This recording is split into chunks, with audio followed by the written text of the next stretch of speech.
Teman-teman, yuk kali-kali kita bahas tentang sholat.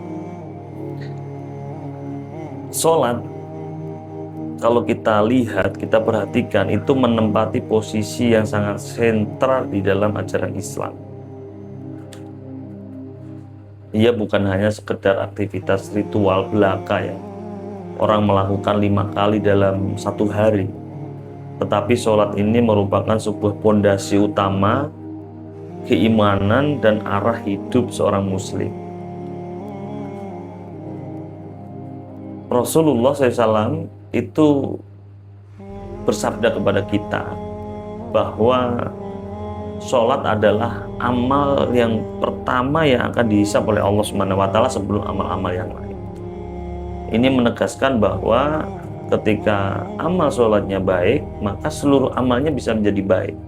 Tetapi ketika amal sholatnya rusak, niscaya seluruh aktivitasnya itu akan menjadi rusak. Saking pentingnya perintah sholat ini, istimewanya perintah sholat ini, bahwa Rasulullah SAW itu dipanggil oleh Allah.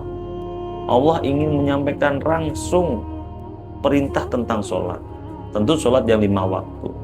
Berbeda dengan perintah-perintah yang lainnya, bisa melalui perantara malaikat Jibril. Tetapi ketika sholat, Allah sampaikan langsung melalui peristiwa perjalanan baginda Isra wal Mi'raj. Ini menunjukkan bahwa sholat itu adalah standar kualitas iman, keikhlasan, dan ketaatan.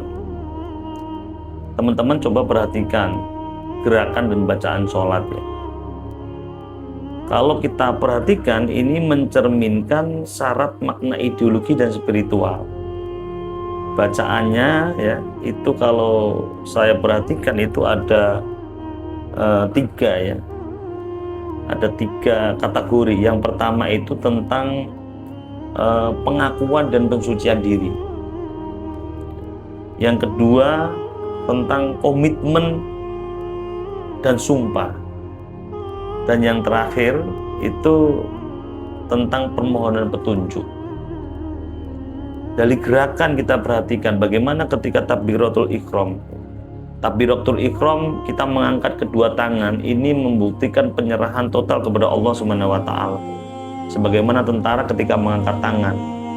Allahu Akbar, ini mengungkapkan bahwa Allah Maha Besar. Dunia ini menjadi kecil di hadapan Allah yang Maha Besar. Doa-doa di dalam bacaan sholat ini mencerminkan kesadaran bahwa manusia ini penuh dosa ya. Dan manusia itu butuh secara mutlak itu ampunan Allah SWT. Deklarasi yang kita ucapkan di dalam ibadah sholat kita ya, sesungguhnya hidupku, sholatku, matiku hanya untuk Allah. Inna sholati wa nusuki wa mahyaya lillahi rabbil alamin. Ini adalah komitmen ideologis yang harus diwujudkan dalam seluruh kehidupan nyata saat ini.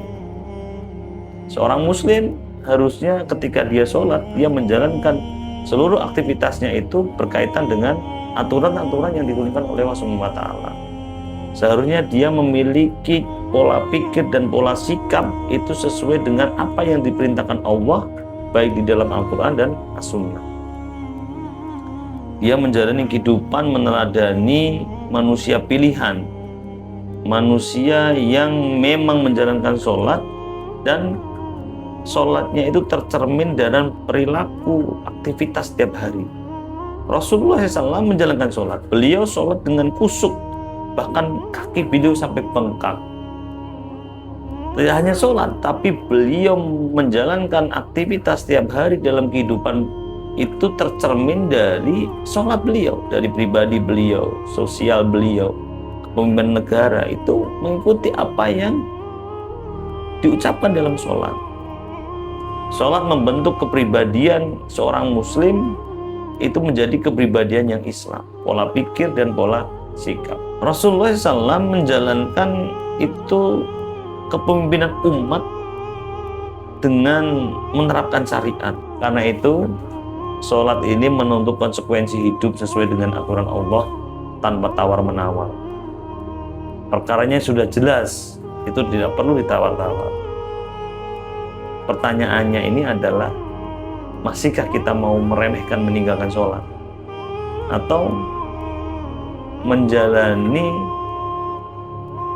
sholat tapi tanpa ada dampak dalam kehidupan kita?